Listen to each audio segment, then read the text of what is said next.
নমস্কার বন্ধুরা, দেখুন আজকে আমি রান্না করব ডুমুরের কোপ্তা কারি। এই ডুমুরটা আমি নিচ থেকে তুলে এনে কেটে সিদ্ধ করে নিয়েছি। দেখুন আমি সিদ্ধ করে নিয়েছি। এখন আমি ডুমুরটা একটু মিক্সারে পেস্ট করে নিচ্ছি। ডুমুরটা পেস্ট করা হয়ে গেছে। এবার আমি দিয়ে দিচ্ছি চালের গুঁড়ো, দিচ্ছি বেসন, দিচ্ছি হালকা করে একটু চিনি, দিচ্ছি একটু নুন, দিচ্ছি অল্প একটু জিরে গুঁড়ো, হলুদ, একটু লঙ্কা গুঁড়ো, দিচ্ছি অল্প একটু গরম মশলা গুঁড়ো, অল্প একটু টক দই। এবার এটা আমি ভালো করে মেখে কোপ্তার মতন করে নেব।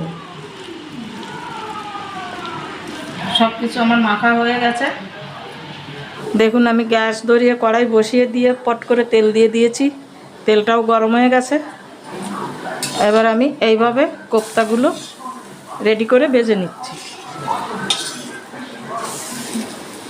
দেখুন এক পাশ হয়ে গেছে, আমি আর এক পাশ উল্টে দিচ্ছি। আমার এগুলো ভাজা হয়ে গেছে, আমি তুলে নিচ্ছি। এইভাবে আমি সবগুলো ভেজে তুলে নিচ্ছি। আমি আলুগুলো একটু ভেজে তুলে নিচ্ছি।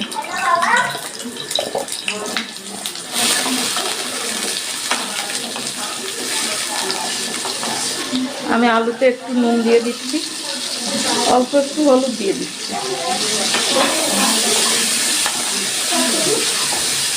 দেখুন আমার আলুটা লাল লাল করে ভাজা হয়ে গেছে। আমি আলুটা তুলে নিচ্ছি।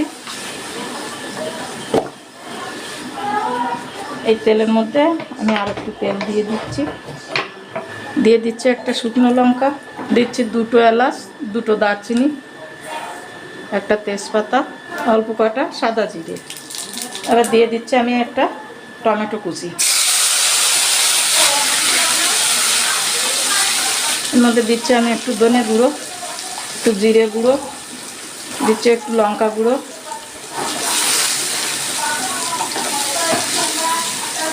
দিয়ে দিচ্ছি আমি একটু জল,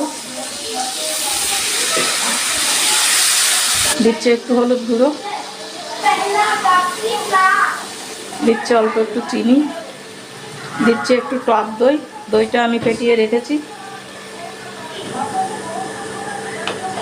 দেখুন মশলাটা আমার কষানো হয়ে গেছে। এবার দিয়ে দিচ্ছি আমি আলু। এবার আমি জল দিয়ে দিচ্ছি।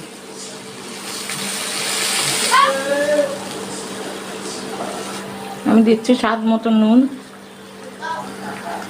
কোপ্তাগুলো দিয়ে দিচ্ছি।